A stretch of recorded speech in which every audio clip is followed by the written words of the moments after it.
Una iniciativa de ley propone extirparle los testículos a los condenados por violación sexual. Analizamos si es una solución factible. Corte Suprema de Justicia elimina el requisito de no estar afiliado a un partido político para participar en el proceso de elección a la magistratura de la Corte de Constitucionalidad.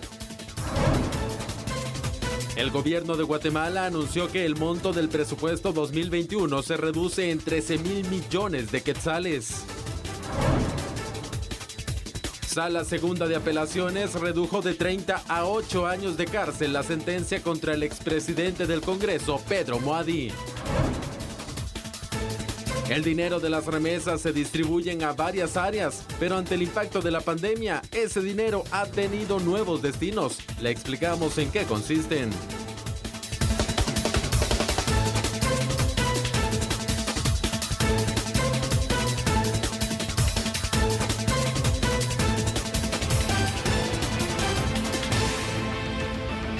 Buenas noches, Sandy. Buenas noches, público televidente. Aquí estamos en punto una vez más para su programa de análisis a la medida por TN23. ¿Cómo estás, Sandy? Muy bien, Julio. Muy buenas noches y feliz cumpleaños también en nombre de toda la producción. Que la pases bien y que cumplas muchos años más.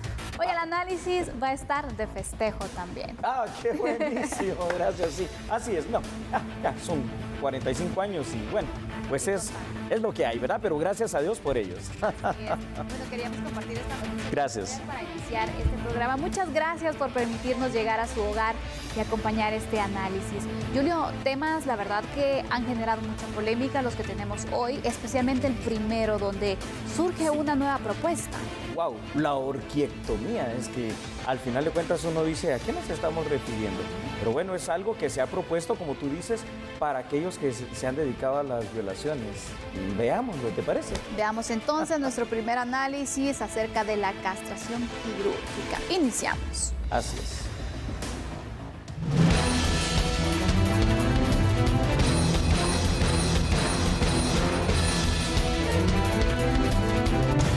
¿Podría ser un disuasivo la extirpación de testículos para evitar más casos de violación sexual?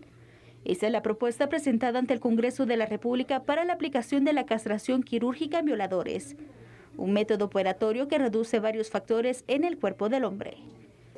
Por tal razón consideramos pertinente que el Estado deberá ser más drástico al imponer las sanciones y que éstas no sean temporales, sino más bien permanentes, como el procedimiento de la arqueoptomía, que consiste en la extirpación quirúrgica de los testículos. Esto sirve para eliminar el 95% de la testosterona en los testículos, provocando, entre otros, A, la extirpación de los testículos, B, cambios hormonales en el cuerpo, C, esterilidad, D, la pérdida del interés sexual, E, envejecimiento y F, el crecimiento de las glándulas mamarias, y los efectos son irreversibles. La arqueoptomía debe practicarse 6 meses antes de la recuperación de libertad e ir acompañado de la publicación del nombre y fotografía del sentenciado en la localidad de su domicilio. A decir de los ponentes de la iniciativa, la castración permanente evitará la reincidencia del violador, a diferencia de una castración química que es temporal. Hay países que han aprobado la castración química, que es un tratamiento que consiste en administrar al delincuente una serie de medicamentos destinados a reducir el líbido o la actividad sexual.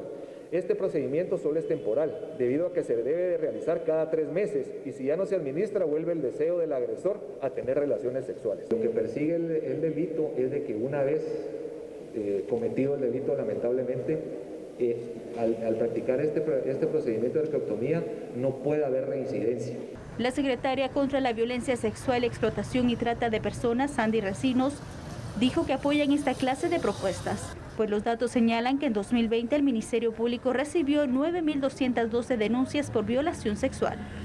Esta es una iniciativa que puede ir dirigida precisamente a prevenir toda esa situación que estamos viviendo en Guatemala, y por supuesto la Secretaría siempre va a apoyar esos esfuerzos que vayan dirigidos a prevenir toda esta situación, sobre todo cuando van dirigidos a la niñez, las mujeres, las adolescentes en nuestro país. Países como Estados Unidos, Bélgica, Suecia, Gran Bretaña, Suiza y Argentina practican la castración quirúrgica como castigo por abuso sexual a menores. Bueno, ahí lo tiene usted de mejor manera. Ahora sí ha explicado qué es la orquiectomía y vamos a hacer más grande este análisis para que usted entienda.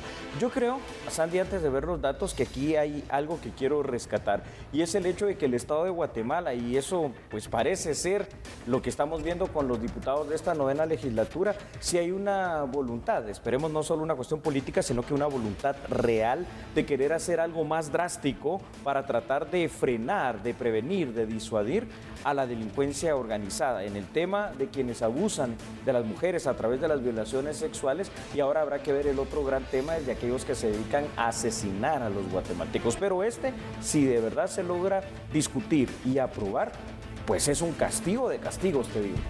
Totalmente, Julio. Vemos entonces que a raíz de estas situaciones que han ocurrido de violaciones, casos que han impactado recientemente, hay ya 3 propuestas de lo que se pudiera hacer también para poder incrementar las penas que actualmente se tienen. Correcto. Uno de ellos es el tema grande, que es la reactivación de la pena de muerte. Necesario, absolutamente. Así es. Otro es el tema de la castración química, que también ya se ha propuesto. Y ahora surge la castración quirúrgica. Hay que mencionar algo, Julio, y lo hablábamos un poco fuera de cámara. Sí, Sandy.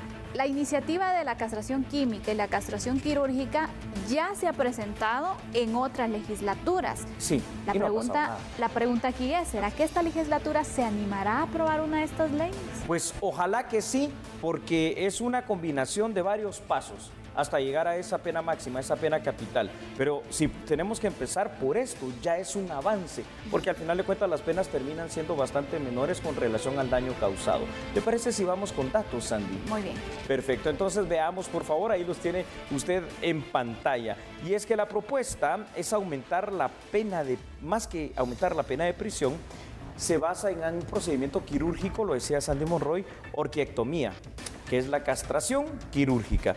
La orquiectomía es la extirpación de uno, como normalmente se hace, y en casos extremos de ambos testículos. Recordemos que los testículos terminan siendo los órganos sexuales masculinos y son los encargados de producir el esperma, la hormona masculina que se llama testosterona.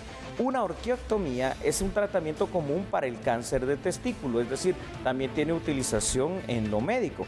Puede hacerse para tratar cáncer de próstata o en todo caso un traumatismo grave a uno o ambos testículos. Puede hacerse también como un procedimiento ambulatorio con una corta estancia hospitalaria y se puede esperar una recuperación completa al cabo de 2 a 4 semanas. Si la orquiectomía bilateral, que es la que se propone, la extirpación de ambos testículos, se aprueba, digamos, de aquí a futuro mediano en Guatemala, ya sería un gran avance en cuanto a los castigos en la imposición de penas. Y no creamos que esto es algo único. Ya vimos ahí países como Suiza, Gran Bretaña, como Alemania, como Estados Unidos, lo han estado aplicando. Entonces, creo que no tenemos que tener miedo de defender a los guatemaltecos cuando los delincuentes son los que nos hacen tener miedo a todos nosotros. Totalmente, Julio. Vemos entonces, y creo que es oportuno también aclarar cuál es la diferencia entre estos tipos de castración. Por una parte la quirúrgica y por otra parte la química, porque sí. Vemos entonces cuál es la función de cada una de ellas y se habla de la química, que tiene un efecto que, bueno, no es permanente. En la quirúrgica la situación es distinta, ¿no? Irreversible completamente, porque a través de la extirpación de los órganos sexuales masculinos, pues básicamente procedimientos que antes, en siglos como el XIX y principios todavía del siglo XX, se hacía para temas de ópera con los castrati, para mantenerle ciertas características de su voz y de el no desarrollo de ciertas cualidades masculinas precisamente por la falta de testosterona, pues también produce una absoluta impotencia y un deseo sexual para siempre. Esto ya no se puede revertir de ninguna manera. Claro, por supuesto hay que verlo, ¿no? Este procedimiento, en todo caso, de la castración quirúrgica también trae consigo otro tema de males, digamos una vejez prematura que puede derivar en que esta persona vaya a necesitar también de los servicios de salud del Estado y que entonces el debate sea, bueno, nos va a terminar saliendo más caro el mantenerle sus enfermedades que haberle, digamos, aplicado la pena de muerte. Pero a lo que vamos es que son cuestiones que es importante que analicemos como penas para aquellos que han cometido cuestiones graves, una violación. Pero para aquellos, fíjate Sandy, que han violado y después han matado, ahí ya no hay duda. Y ya la castración no basta. Ahí lo que hay que aplicar es la pena de muerte. Exactamente. Y vemos entonces cómo sería la aplicación de la castración. En este caso no es en el tema de que se condena, inmediatamente se procede. No, es cuando van a recuperar la libertad. ¿Por qué? Porque recordemos que uno de los beneficios penitenciarios es la libertad anticipada y distintas medidas también que se pueden aplicar. Entonces, al momento de que esta persona cumpla con el tiempo, ya sea la mitad de la condena o las 2/3 partes que se tienen de la misma, ya puede recurrir y poder hacer uso de este derecho de los beneficios penitenciarios. Y es ahí entonces donde se llevaría a cabo el proceso de castración. Es muy cierto lo que dices, de hecho sería 6 meses antes. Y voy a pedir entonces a producción de la medida que podamos compartir otros datos que nos van a ilustrar muchísimo mejor lo que estamos hablando. La orquiectomía bilateral, en otras palabras, lo que se propone por parte de los diputados es la extirpación de ambos testículos. Rara vez se realiza, conlleva una posibilidad de tener muchos efectos secundarios.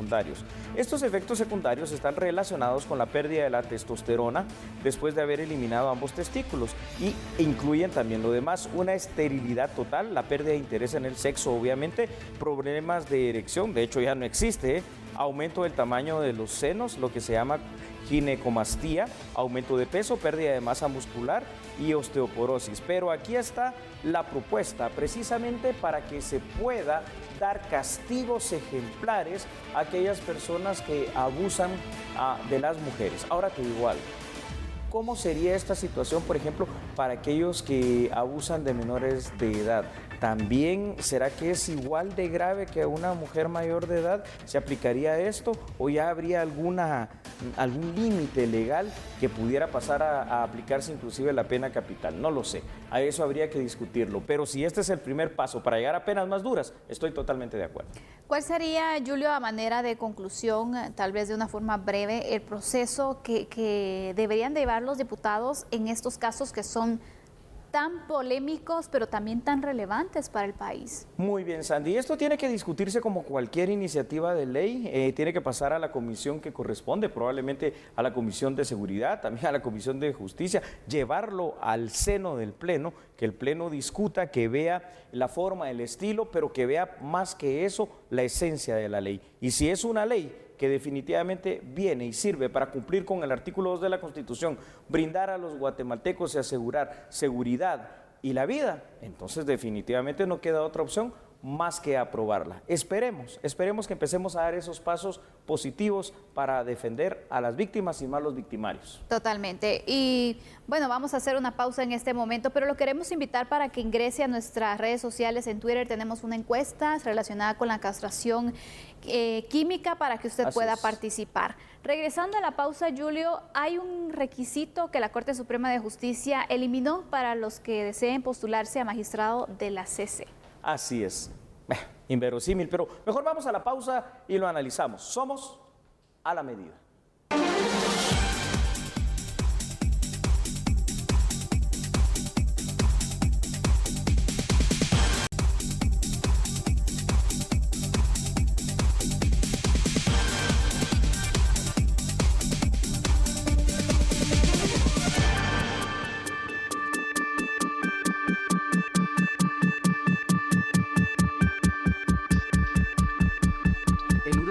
De enero, la Corte Suprema de Justicia inició a recibir los expedientes para elegir a sus 2 representantes, titular y suplente, ante la Corte de Constitucionalidad para el periodo 2021-2026. La ley establece que la Corte Suprema, el organismo ejecutivo, el Congreso de la República, la Universidad San Carlos de Guatemala y el Colegio de Abogados y Notarios de Guatemala, antes del 14 de abril de este año, deben elegir a 2 representantes, un titular y un suplente, para integrar la nueva Corte de Constitucionalidad. Este 28 de enero, la Corte Suprema publicó una aclaración. En esta indicaron que queda excluido de los documentos a presentar en los expedientes la constancia de no estar afiliados a un partido político, emitida por el Registro de Ciudadanos del Tribunal Supremo Electoral. Según el vocero del organismo judicial, Mario Sicabiza, la institución hizo la eliminación de ese requisito basado en los artículos 207 y 270 de la Constitución de la República de Guatemala. El artículo 207 dice: requisitos para ser magistrado o juez. Los magistrados y jueces deben ser guatemaltecos de origen, de reconocida honorabilidad, estar en el goce de sus derechos ciudadanos y ser abogados colegiados. Y el artículo 270 habla sobre requisitos para ser magistrado de la Corte de Constitucionalidad. Se requiere llenar los siguientes requisitos: ser guatemalteco de origen, ser abogado colegiado, ser de reconocida honorabilidad y tener por lo menos 15 años de graduación profesional. La fecha límite para entregar los expedientes es el lunes 8 de febrero de este 2021 en un horario de 8 de la mañana a 15 horas con 30 minutos. Bueno, ahí lo tiene usted, ¿no? La disposición que ha hecho el Pleno de la Corte Suprema de Justicia, eliminar uno de los requisitos. Ahora, esto hay que analizarlo muy bien, Sandy, porque uno se pregunta, ¿es un requisito de ley, es un requisito legal o es un requisito cuasi legal? ¿Y a qué me refiero con esto?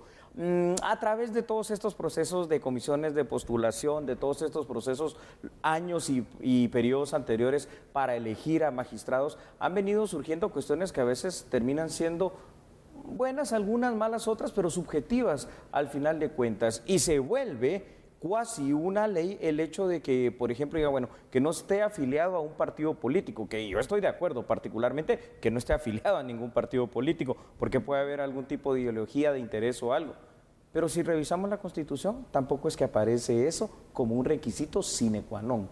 Entonces, puede ser también una buena propuesta de la Corte Suprema de Justicia. Y recordemos que este punto ha causado un poco también de polémica por la situación que mencionabas, ¿no? Sí. No tener vínculos con un partido político, pero lo que tú tratabas es un punto también importante de poder analizar, Julio, porque si la Constitución también establece ciertos parámetros, entonces agregar un poco más que tanto nos estamos apegando a la legislación.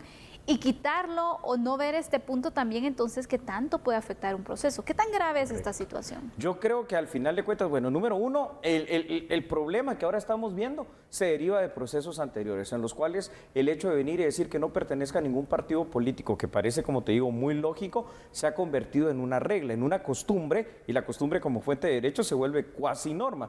Pero cuando analizamos la Constitución y vemos que esto no es así, entonces tenemos que hacer todavía un análisis más fino.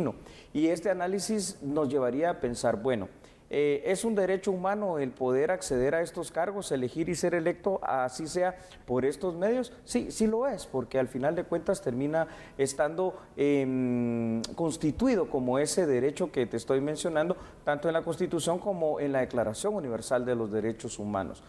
Pero, ¿qué tan bueno, qué tan positivo puede ser elegir a un magistrado para la Corte de Constitucionalidad que tenga un claro vínculo político con un partido político? Ahí es donde yo creo que eso tampoco es lo más adecuado.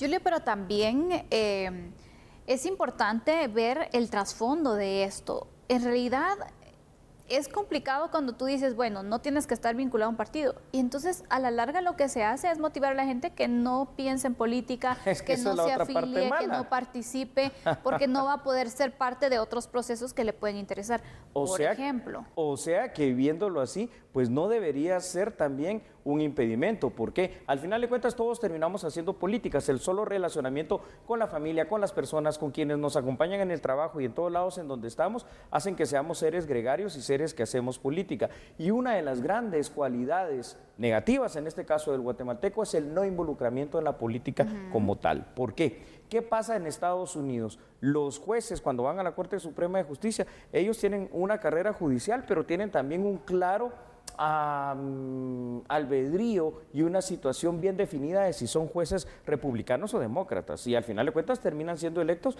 y terminan siendo muy buenos jueces, hay que decirlo. O sea que tampoco, visto desde el otro punto de vista, el hecho de que pertenezcas a una organización política te va a hacer una persona mala per se, porque la política en sí no es mala. Quienes a veces pervierten la política son los seres humanos que la hacen y la convierten en muchas ocasiones en politiquería.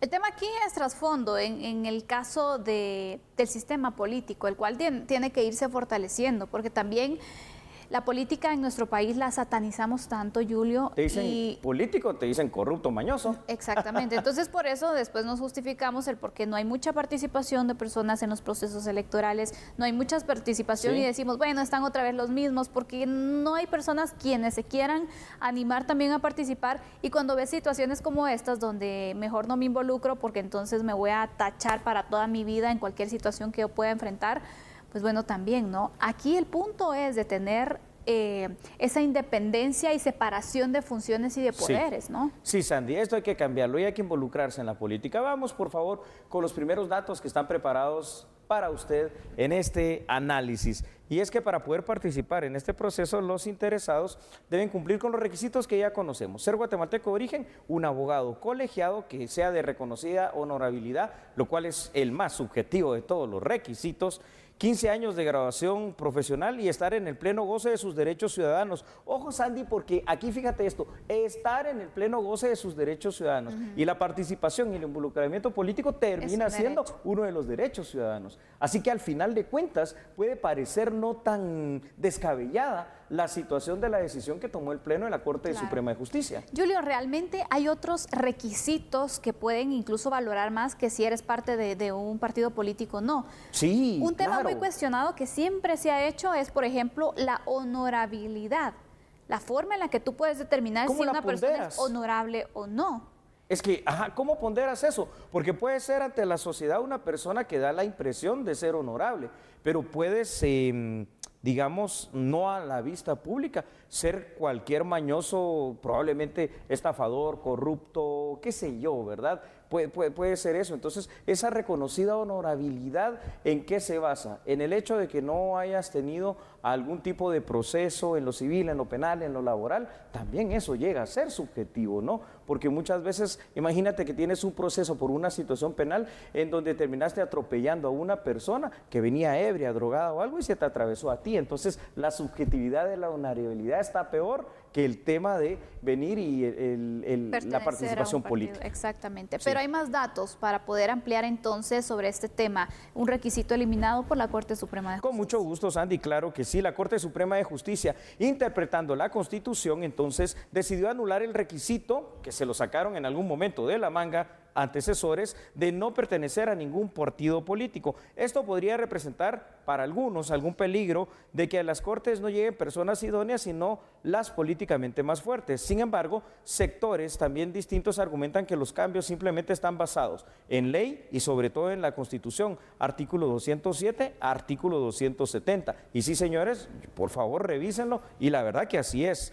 La mejor de las propuestas para nombrar a las personas más idóneas, Sandy, a tan alto cargo, es buscar dentro de quienes, por ejemplo, poseen la experiencia judicial. Si vas a llegar a ser magistrado, yo sí creería que más que una honorabilidad, que más que pertenecer o no a un partido político, debería de ser, fuera de ser abogado y notario, obviamente, un requisito sine qua non, el hecho de que tengas experiencia en la judicatura, en impartir la ley, en impartir la justicia, en conocerla, o en todo caso, un requisito podría ser, si no es ese, el haber sido por X cantidad de años, 10 o 15 años, catedrático universitario de materias tan importantes como en este caso el derecho constitucional o el derecho penal, porque estás enseñando lo que después vas a aplicar en la práctica. Son requisitos fundamentales, Julio, que se pueden establecer, la experiencia que se pueda tener y el conocimiento, estoy de acuerdo contigo, en materia constitucional. Porque al final ese es el trabajo que se va a realizar. No solamente es ser magistrado, es sentarse y decir sí o no. Tienen que hacer un análisis profundo y sobre todo procurar la defensa de la Constitución. Totalmente de acuerdo. Así que ahí está. ¿Te parece, Sandy, si vamos a una pausa comercial? Vamos a la pausa, pero regresando hablemos del presupuesto 2021, ¿te parece? Me parece muy bien. Entonces, por favor, no cambie porque hay otros dos temas para el análisis. Nosotros somos a la medida.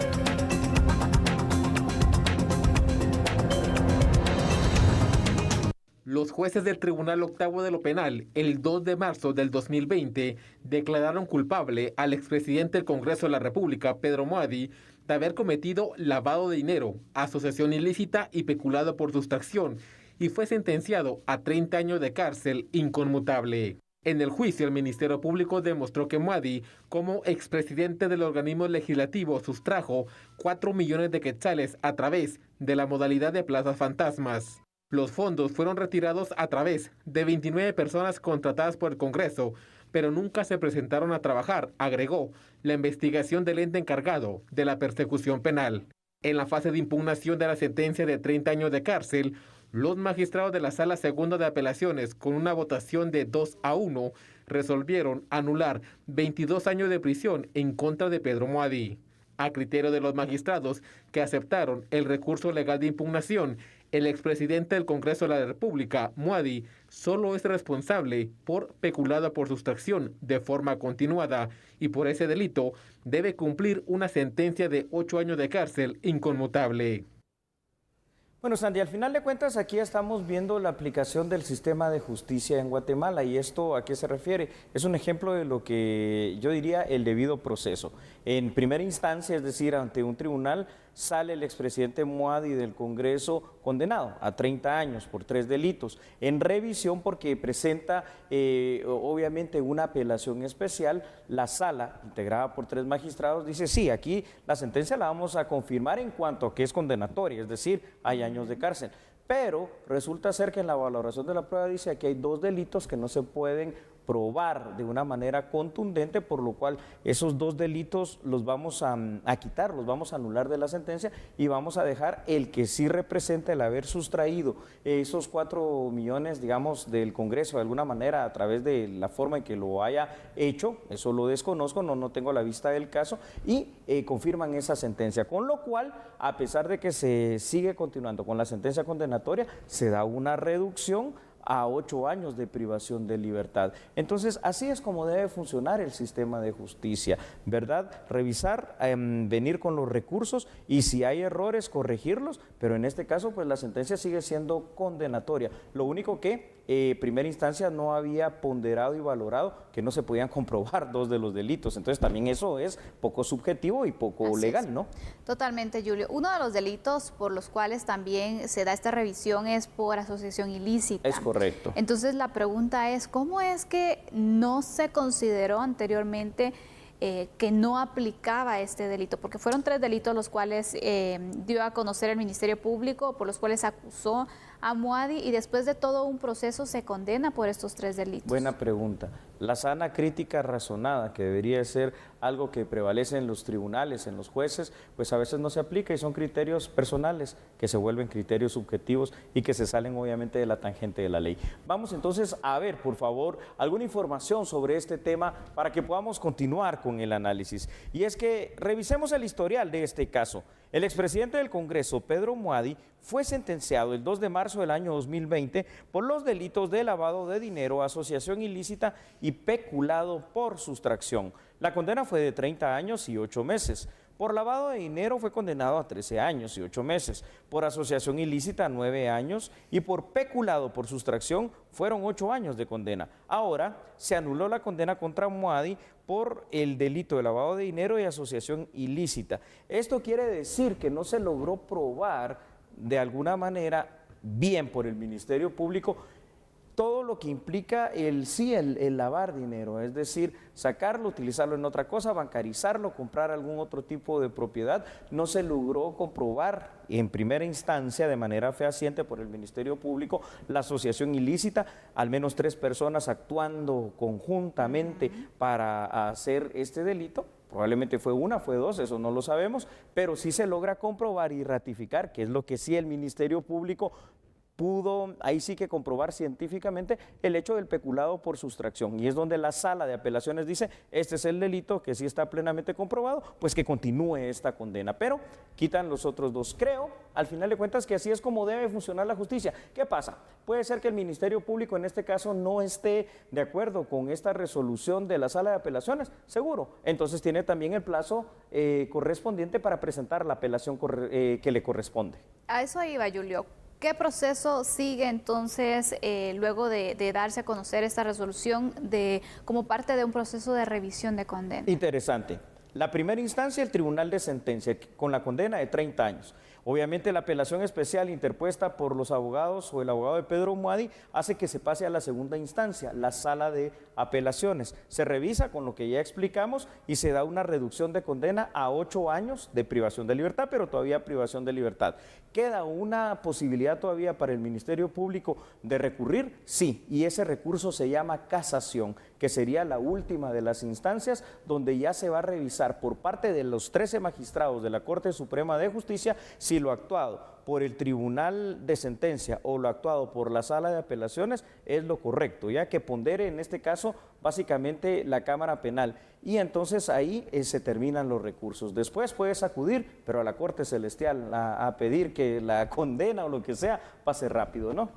¿Cómo podemos tomar en consideración? Porque vemos entonces que siguiendo el debido proceso se toma en cuenta pues estas peticiones, estas solicitudes y que también hay que considerar, y es un punto que quiero resaltar, a ver, ya se había logrado una condena. Sí, es correcto. Algunos dirán, bueno, pero ¿por qué hasta ahorita se dieron cuenta? Pero dentro de la justicia creo también que es oportuno poder modificar o reconocer entonces que en su momento pues no interpretaron de buena forma o de la manera correcta según los parámetros legales entonces los delitos y que ahora han revisado y para eso existen entonces los distintos procedimientos. Es correcto, Sandy. Al final de cuentas el tema del proceso penal requiere de algo, requiere de esa certeza jurídica en todo. ¿Y en qué todo me refiero? Tú puedes presentar medios probatorios, puedes presentar pruebas, pero el hecho de que presentes esas pruebas no significa que sean todas las pruebas correctas. Claro. Entonces tenemos que ir variando ya por parte del Ministerio Público, por ejemplo, para otras situaciones, si se quiere acusar de otro tipo de delitos, pasar a prueba científica, a prueba que sea irrefutable, porque cualquier otro tipo de prueba, que solo sea, por ejemplo, es que alguien dijo, o es que pensamos, o tenemos los indicios, pero no hay nada más que lo sustente, esto es lo que va a pasar. Y tampoco el sistema de justicia guatemalteco puede tolerar el hecho de venir y juzgar y condenar a años y más años por puras presunciones, ¿no? Aquí debe demostrarse en audiencia lo que se va a condenar en este caso. Así que aquí se modificó la condena, pero la condena continúa, ¿no? Ya no a 30, sino que a 8 años. Totalmente, pero ya cambia la situación definitivamente, Bastante. Julio.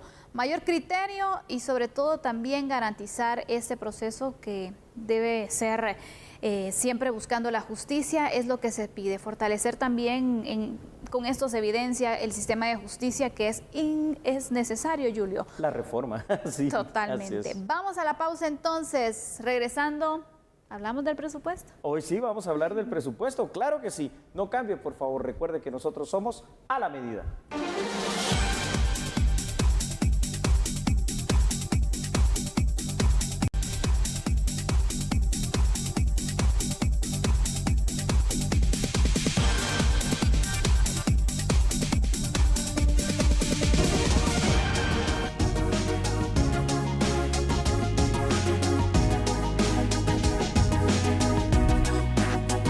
El presupuesto 2021, según lo anunció el presidente Alejandro Yamatei, se readecuó y quedó en 94.354 millones de quetzales, tras el análisis de varios sectores y tanques de pensamiento. El presupuesto presentó una reducción tras eliminar fuentes de financiamiento con las que ya no se cuentan, explicó el ministro de Finanzas Públicas. Pero cuando digo un nuevo presupuesto no me refiero a que estamos cambiando nosotros lo que la ley manda, que el presupuesto legal es el de 107.000 millones de quetzales. Esto lo que se va a hacer es que claramente se va a quitar esas fuentes que ya no tenemos, que solo es espacio presupuestario, las vamos a poner, por así decirlo, en un bolsón afuera de los ministerios, ya que son recursos que no pueden utilizar, para que cada uno de los ministerios tenga un techo real ajustado y la suma de todos los techos va a dar 94.3 millones, que es alrededor de 13.000 millones de quetzales menos que el presupuesto vigente del 2020 y el presupuesto vigente del 2021. Es importante también que ya hablamos nosotros con el Banco Central para que este ejercicio también se pueda comunicar a las calificadoras de crédito, al Fondo Monetario Internacional, para que no estén visualizando un techo que de alguna forma podríamos decir que es ficticio en el sentido que no tiene fuente de financiamiento, sino que al país no se evalúen con los techos que realmente podemos ejecutar. Y estas readecuaciones también es importante hacer notar que no se tienen que hacer ahorita, o sea, no son readecuaciones que tienen que comenzar día cero, sino básicamente se pueden ir haciendo conforme el año va transcurriendo y de acuerdo a las necesidades del país. Ahora lo que vamos a hacer, repito, es separar esas fuentes no ejecutables, que es un cheque sin fondos, por así decirlo, porque no son fuentes que no tienen recursos, y separarlas para que el techo real de ejecución sea un techo de 94.3 millardos, lo cual también, muy importante, nos estaría poniendo en un déficit fiscal de 3.6%, que es lo que han pedido los tanques de pensamiento y las calificadoras de crédito internacionales. El ajuste fortalece el Ministerio de Comunicaciones por obras de reconstrucción programadas tras los daños de las tormentas tropicales. También educación para el cumplimiento de pactos colectivos y el traslado de maestros a Reglón 011 y al Ministerio de Salud.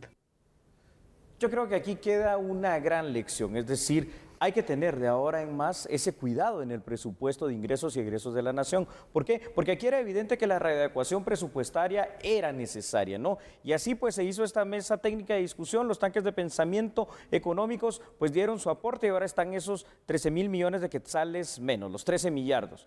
Pero esto no puede volver a pasar y aquí hay otra cuestión, debe ir mutando el presupuesto para que más pronto que tarde veamos reflejado en los presupuestos del Estado, Sandy, mayor importancia para el rubro de la inversión que para el rubro de los gastos administrativos. Totalmente, Julio. Va por un plan que se ha ido reorganizando en el Ejecutivo para poder garantizar así un gasto que sea eficiente al final. Correcto. Que sea priorizando entonces los temas que en este año van a ser entonces relevantes para poder ejecutar. Temas como por ejemplo la salud, recordemos todavía estamos en una pandemia, hay que considerar la vacunación también, esas compras de las dosis que se van a realizar, toda la logística, educación, aparte de ello una etapa de reconstrucción también porque ETA e IOTA hizo sus estragos y hay que ayudar a estas familias también. Hay tantas necesidades, pero hay que priorizar. Hay que priorizar, Sandy, esto es muy evidente. Y otra cosa que también va a ser una lección aprendida, esperemos de aquí en más, es que no se puede pensar en que los presupuestos de la nación sean financiados a través de deuda, es decir, a través de préstamos. Y esto pues es lo que también se quitó. Así que me parece muy bien. No necesariamente significa, ojo lo que voy a decir, no necesariamente significa siempre una reducción, siempre y cuando haya una buena recaudación fiscal, combate al contrabando y una buena inversión, transparencia y confianza, el presupuesto puede ser más grande, siempre también y cuando se vea traducido en más y mejores hospitales, en más y mejores escuelas, en más y mejor seguridad y en más y mejor salud, por ejemplo. Así es, vamos con datos entonces, Julio, para ir ampliando entonces esta información y conociendo sobre esta readecuación presupuestaria. Claro que sí, Sandy, el presupuesto reacondicionado para el 2021, entonces ya en lo real va a ser de 94.354 millones, lo que ya dijimos, 13.000 millones menos. El 65% de la ejecución del presupuesto corresponde a gastos de funcionamiento, una reducción, pero todavía no estamos en los niveles óptimos, es decir, el pago de salarios, combustibles, celulares y otros gastos.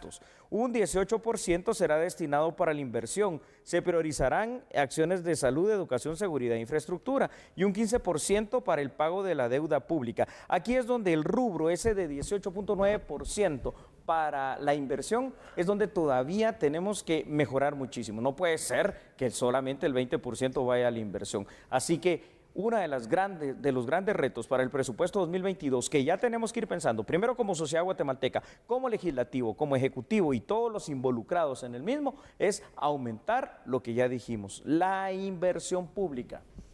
Totalmente. Vemos entonces también cómo los distintos pensamientos y las distintas recomendaciones de los sectores que se reunieron con las autoridades de gobierno, en este caso la presidencia, el vicepresidente lideró también estas mesas de diálogo, Julio, con el ministro de Finanzas Públicas, tuvo sus efectos donde pudieron encontrar que con esta readecuación se podía entonces obtener menos niveles de endeudamiento y también ir reorientando también conforme a las necesidades estos recursos, que faltan retos y que para este año, con la propuesta que se realiza el Congreso para el presupuesto del 2022, sin duda alguna, pero queda evidenciado que por medio del diálogo y la apertura también de las ideas y de los criterios de los distintos sectores formales establecidos también, se puede tener una buena propuesta. Sí, Sandy, aún así, con todo esto se está hablando de unos niveles de inflación que van a estar oscilando más o menos entre el 3.6% y a ver si no aumenta un poquito más. Quiere decir que tampoco hemos mejorado mucho, porque recordemos que nuestro crecimiento económico va por ahí, entre el 3.5% al 4%, y con las consecuencias derivadas de la pandemia el año pasado y el siguiente, pues crecimiento otra vez vamos a quedar o iguales o por debajo de ese crecimiento óptimo, considerando lo que ya tanto hemos dicho, parte de ese Producto Interno Bruto, que no debería ser catalogado así, es lo que viene de las remesas, cosas que no hacemos aquí en Guatemala. Pero bueno, ahí está el presupuesto modificado. Hay algo que a mí de verdad me preocupa y quisiera pues conocer, me imagino al igual que todos, el plan, es cómo es que se va a lograr entonces esos niveles de recaudación. ¿Por qué? Bueno, porque aquí el principal imagínate. reto lo tiene la SAT. Así es, Sandy. Sí, esto es muy importante. La SAT va a jugar un papel fundamental. Hay que ampliar la base fiscal, tendrá que tener un plan para esto. Es que no se puede ir improvisando sobre las cosas. El único éxito que hay en todo proceso es la planificación. Saber que durante el año vas a tener metas A, B, C, saber cuáles van a ser los procesos, la evaluación y tener esa flexibilidad para ir monitoreando y para ir cambiando también a otras alternativas si es necesario. Y vamos a pasar entonces a más datos que nos pueden ayudar a entender lo que estamos hablando en este instante, Sandy. Ahí usted los va a ver, por favor, en pantalla. En el tema de financiamiento del presupuesto 2021, la mayor responsabilidad, como tú lo decías, Sandy, va a recaer sobre la Superintendencia de Administración Tributaria, con el tema de recaudación de impuestos. El 67.9% de financiamientos va a provenir de los tributos. Un 23% proviene de emisión de préstamos externos que ya han sido aprobados, es decir, que no son nuevos, son parte de los préstamos aprobados por la pandemia en el 2020, y el resto de fondos va a provenir de ingresos no tributarios y de donaciones, además de saldos de caja y otros. Quiere decir que ese 68% que viene de la recaudación tributaria, Sandy, esa es la parte débil, esa es la parte incierta, esa es la parte que no sabemos si se va a lograr cumplir. Es un punto, la verdad, que es el principal, Julio, es el financiamiento del presupuesto, porque recordemos, el Estado no genera, sino que produce estos gastos que al final nosotros con nuestros impuestos vamos contribuyendo para que se puedan realizar las obras, para que se puedan realizar los distintos proyectos, y por lo tanto entonces si nosotros también queremos que tengamos buenas carreteras, que tengamos escuelas dignas también para los niños, seguridad, también es importante cumplir con nuestras obligaciones tributarias. Que si lo hago y no lo utilizan bien los recursos, usted puede ser vigilante también de la utilización de esos recursos. Y recordemos entonces también que existen las vías de investigaciones que van a tomar en cuenta estas situaciones para determinar entonces el uso bueno o malo que se le pueda dar a los mismos. Pero no podemos nosotros colocar un tema de que si lo utilizan bien o mal para incumplir. Primero, cumplamos nosotros. Así que muy atentos, estimados guatemaltecos, aquí lo que tenemos que ver es lo siguiente. El presupuesto se redujo, pero de nada va a servir si al final de cuentas esta recaudación tributaria no se logra obtener en cuanto a lo que ha estimado el gobierno de la República. Así que, primero, a cumplir con nuestra obligación de pagar impuestos, y segundo, también una mayor auditoría por parte de los ciudadanos guatemaltecos, y tercero, también la Superintendencia de Administración Tributaria a asumir este reto, proveyendo al ciudadano guatemalteco de esa capacidad, certeza y confianza para el pago de los tributos y combatiendo el contrabando. Seguimos aquí con más información en A la Medida. Y bueno, a raíz de la pandemia del COVID-19, las remesas han tenido que reorientar los costos. Es decir, las personas antes lo utilizaban para ciertos rubros y ahora han tenido que ir modificando. Vea entonces cómo se ha dado esta reorientación. Consumo, salud o construcción son los sectores en donde se está concentrando el destino de las remesas en esta pandemia. Sin embargo, expertos instan a que es necesario promover el apoyo local y el emprendimiento. Por un lado, el contraste en que la dualidad en la que viven estas comunidades. Por un lado, la pobreza, la precariedad y la migración y sus efectos, pero por otro lado, una esperanza de cambio. Entienden que la migración ha traído serias consecuencias a sus familias, pero están cada vez más claros de que urge una acción o un uso productivo de la remesa. Se estima que alrededor de 300,000 guatemaltecos migran al año. La pandemia no paró la migración y lo que estamos viendo es que a medida que se relajan las medidas de confinamiento, entonces las comunidades van a seguir expulsándose de sus territorios. Están haciendo es aprovechar un dinero, un recurso que les está llegando de sus familiares, como bien lo dice el doctor, que no es obligación, ¿no? Es un dinero que ellos ahorran, porque a fin de cuentas todos los migrantes se van a trabajar y no se gastan todo el recurso, sino tienen la idea de ahorrar y mandar los excedentes que ellos creen que están generando, ¿no? Entonces estos excedentes se están empleando sobre todo para apoyar la economía familiar, ¿no? El gasto familiar. Que ese dinero del que se está beneficiando en las comunidades vaya a las mismas comunidades. Esa sería una iniciativa, una propuesta que se podría hacer.